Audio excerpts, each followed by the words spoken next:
On en vient à la campagne présidentielle. Pas de temps mort, je vous le disais, pour les candidats. Nicolas Sarkozy était en Corse aujourd'hui, où il a réalisé un gros score au premier tour. Il a rendu hommage aux traditions et à la culture de l'île, mais on retiendra surtout sa charge contre les poseurs de bombes. Sur place, Alix Bouillaguet, Mathieu Bierden. La Corse, ce devait être la dernière carte postale de la campagne, mais la pluie a contrarié les projets. Annulé le pique-nique au bord de l'eau, tous se sont pressés dans la petite cinémathèque pour voir Nicolas Sarkozy. C'est un des seuls, notre ministre de l'Intérieur, qui est venu plusieurs fois en Corse, et tout ce que les promesses qu'il avait faites, il les a tenues. Qui représente la loi, le droit. Il faut voter Sarkozy parce que c'est la seule personne qui peut nous sortir d'où on est.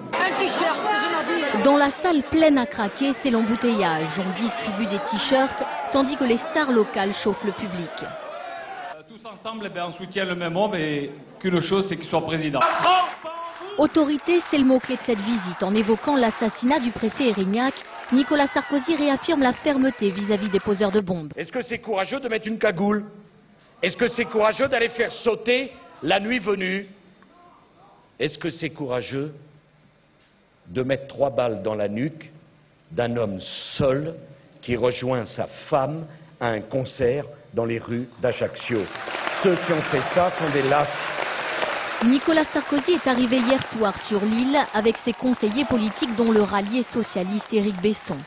Au menu, une séance de travail sur les derniers jours de la campagne.